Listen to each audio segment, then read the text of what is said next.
Hi again, everybody. I'm Bob Marone for Westchester Talk Radio. And once again, we are with Hightower Westchester here in Harrison, New York, of course, part of Westchester County. That's where they are. And we're produced today by Shark Creative, made possible by Entergy, Indian Point Energy Center. I'm Bob Marone. And today we're going to focus on creating a cohesive business and personal financial plan. And with us once again, it is always a pleasure, is Roman Ciosek. He's the managing director and partner at Hightower Westchester. Now, from our previous podcasts, we know you and your team have a broad client base, and one of the focal areas is working with business owners. Can you provide some context as to the things you're currently seeing? And welcome once again. Thank you. Nice to see you again. So it's our practice really focuses on three types of clientele. We work with high net worth families. We also do some work with foundations and endowments. And the third part is about business owners. And I'll tell you, I think in any and every industry, the one key term here is pivoting.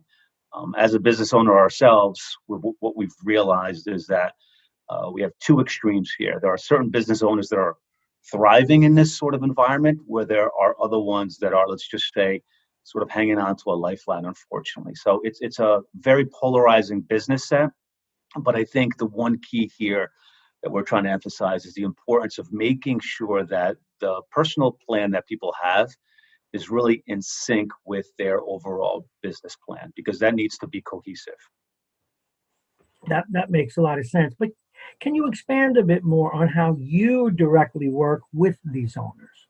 Sure, Bob. So what we do, we've created a pretty much a turnkey process. I want to call it a holistic business management process, where what we have done really is helped a business owner starting from phase one, being creating a business, to ultimately, let's just say, selling the business, right? So we take the business owner through an entire business cycle.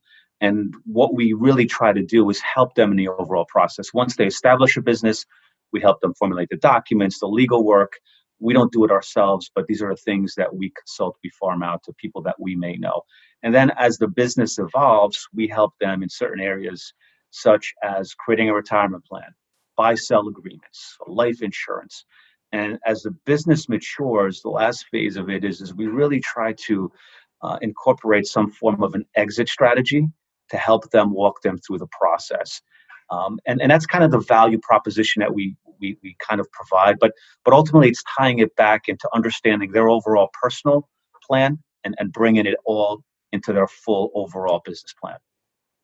Before I get into specifics, or we get into specifics of financial planning, let us in on some of the challenges that most business owners face. Yeah. Look, I think the reality is again, as speaking from business owner lens point of view, is it's difficult to create a business, right? As we all know, and many of us get really entrenched in the business, and it becomes sort of our lifestyle to a certain degree. But again, it's kind of planning out that entire roadmap as we sort of take this business to the next phase. And, when we consult with business owners, the one key theme that we always emphasize to them is start with the end in mind. What is it that you're trying to really achieve here? Is it that you want a business to be run in perpetuity by somebody like a family member? You're looking to sell it? You're looking to merge with somebody else? And the unfortunate reality, as we all know it, is that majority of the businesses tend to fail. So the one sort of piece that we inform our clients is to make sure that don't create so much net worth into the business where all of a sudden 70 or 80% of your overall financial assets are tied to the business, because that in and of itself, as we all know, is ground for failure. It definitely is. One of the not concerns, but one of the things I heard you say that really resonated with me, a lot of people start these businesses, Roman, and they don't think about the end stage, what they're going to do with it. You lit a bunch of light bulbs off for many viewers and listeners with that one. Can you say a little more about that? Yeah, it's as when a business owner walks into our office, they have clearly a challenge or a concern, and one of the things that we try to emphasize to them is, look, you have to sort of mitigate that tail end risk of your overall financial plan, right? When you're looking at your personal side of things, try to really visualize the whole concept and idea of the ultimate end game. And don't tie all of your assets within this whole overall picture. Because if 70 to 80% of your assets are tied in it, you're creating a significant amount of risk in there. So it really starts with a conversation and making sure we're ultimately swimming into the direction as to where they need to be. Now, these are delicate discussions. Many business owners feel that they deeply understand their own business and they feel comfortable having much invested in it. How do you deal with that? Yeah. And it kind of goes back into the planning part of it, is making sure the plan is updated, written out. And the one thing where we try to emphasize to our clients, and particularly in times like this, as the overall environment has changed, is relook at your business, reevaluate it. Make sure you get a fair value as to what you think the business is really worth from a factual standpoint, as opposed to what you think it is currently, the valuation. And that plays into many different facets, right? Because it looks into, if you're going to sell it, and if all of a sudden you think the business is worth 15 million, but you come out of the business and you're getting 10 million, and now your cash flow was at one point $600,000 to $700,000 per year, and now all of a sudden you get this business valuation where the business is worth 10 million, you sell it, the probability of you getting that amount of money is highly unlikely as far as the cash flow per year. So what we try to really have is a candid discussion and say, look, you either keep working at the business or you sell it for a deep discounted value and reduce your lifestyle. And these are the tough discussions to have, because having a real value of a business will then ultimately translate into your personal business. And then it will eventually come into your personal plan, and it'll help you formulate as far as a strategy to make sure the exit is a viable one. Well, you mentioned, I know, in some of your notes, estate planning, etc. First and foremost, their needs, it seems to be clear, personal and business goals. They need to be written down. Explain that. Yeah, and many of us sort of kind of do it an ad hoc sort of a scenario where we kind of go, behind. We write certain notes down and we don't really check on it. You want to have some form of barometer or baseline to base your business on. If you go into a club or whatever it is, into your country club, and all of a sudden somebody tells you that your business is worth X, you want to make sure you have some viable goals. And therefore, if you're planning to exit in 5 to 6 years, you want to make sure you're going to exit at the valuation that you want. And having a written goal will ultimately help you sort of dictate the outcome there. Do you advise people on just how much of their net worth to put into a business? That seems to me to be a huge issue. Yeah, yeah. And it's a moving target, right? I mean, we have clients that come in where they have majority of their net worth, whereas others, they're looking for strategies to mitigate some of that risk. What do we do? Do we create some form of an ESOP or some form of a plan where the employees become engaged and involved, take some ownership? Do they look for another partnership, or they look to sell a portion of their overall business? So we try to have that discussion, because, just going back to my initial point, many businesses fail. And then when you have this inability to have a comfortable retirement, if you will, and if you bet everything on your business, it becomes an issue. And, the one thing as a business owners, and we all feel that our business is probably the best redeployment of capital, the ability that, we control our capital, so I'm comfortable with taking a lot more risk. So at the end, we try to really minimize it from about 60, 70% to about 35%, depending on what life cycle the business is in. Well, talking about life cycles, what if you're looking at your business and there really is not a good, firm valuation? How do you advise people? I'm going to ask a follow-up question to that, and it involved the business I was in. I did not have the kind of advice that you all provide, and I probably should have gotten out of that business much sooner. Again, the valuation that is unclear or perhaps not there, number one, and number two, maybe it's time to go, and it must be difficult emotionally. Talk to us about that.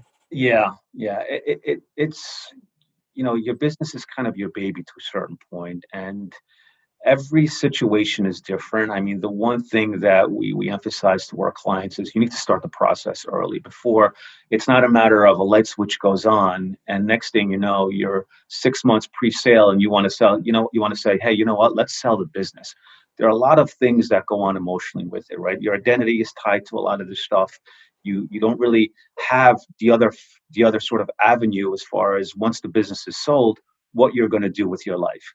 And to us, it's kind of the qualitative piece of it is as if not more important as the other parts of it, because the clients need to understand that your identity is tied to your business, but what is it that after that you're going to do? Are you going to hang out with your kids, your grandkids? Are you going to start a charity? And what does tend to occur is a lot of the sellers, and this happens majority of the times, is there's some form of remorse or seller's remorse behind it. And then they get re-engaged back in a different business. And now they're trying to start another business. So to answer your question about is there an early time to exit? It's all based upon, we tell our clients, once you have a personal plan and you have a business plan and you understand the valuation of your business's worth, it will help you determine or clarify if you can retire or not with the cash flow or income that you may need. Because that's what drives a lot of these decisions is a matter of people wanting to leave based upon their financial circumstances. We're talking with Roman Ciosek. He's the managing director and partner at Hightower Westchester. And we're talking about creating a cohesive business and personal financial plan. And that's the early takeaway, I think, for those of us listening and talking with you, Roman, is the balance between personal and the business financial plan. How about families? And when children do take over a business, how does that work out? Yeah, and that's part of sort of the delicate balance, depending on what you envision with your business. If the intent is to sell the business, it may be pretty clean cut, and then you sell the business, and then you perhaps consult for a year or two, and then the business is completely out of sort of your overall planning process. But what tends to happen when you have some of these family-based businesses is that if my business is worth $15 million, generally the kids don't have the ability to write a check for $15 million and buy you out, right? So what tends to occur is that there's sort of this buyout phase over the next 5, 7, 10, 15 years. And it's just hard because the owner, or let's just say the family member that sold the business, tends to stay engaged and involved in the business. It's hard for them to get away because, if they're getting let's just say a buyout for 10 years of $700,000 per year, they feel an obligation that they need to be engaged back in the business or to a certain extent. And what tends to occur there is the business, let's just say in this particular situation, all of a sudden you get faced with the pandemic and your business goes from a $15 million valuation to a $4 million valuation. Well, my payout of $700,000 per year over the next 5, 6, 7 years it's going to be reduced, right? So it becomes a point of contention, and it just has to be clearly outlined as to positives, negatives. Here are the circumstances, and that needs to be written and outlined in a business plan. Any of these transactions, there are tax implications. Yeah, and the tax is just a moving target. As we all know, personal taxes change, business taxes change, and we always emphasize to our clients, it's not about having a team. I think it's about having the right team in place. The legal attorney perhaps was helping you structure certain things 10, 15 years ago, and your business has grown from $5 million to $100 million valuation. You want to make sure you have the right people in play to going to structure that part of it. In the sale of a business, right, you have to start thinking from an estate planning point of view, how to create trust or irrevocable trust, whether you're going to do some charitable planning. Things of that nature really play into the value as to what you're ultimately going to get out of this whole business. So again, start early with that and make sure you have the right team in place. I just, every once in a while during an interview, the insights that come out later compel me to go back to some basics. And what I'd like to underscore here is the balance between the personal plan and the business plan. How do you advise them to manage, for example, the investments, how you invest the money in your business and how you invest what you keep in your personal worth? They're different sets of goals. Number one, if you could talk about that a little bit.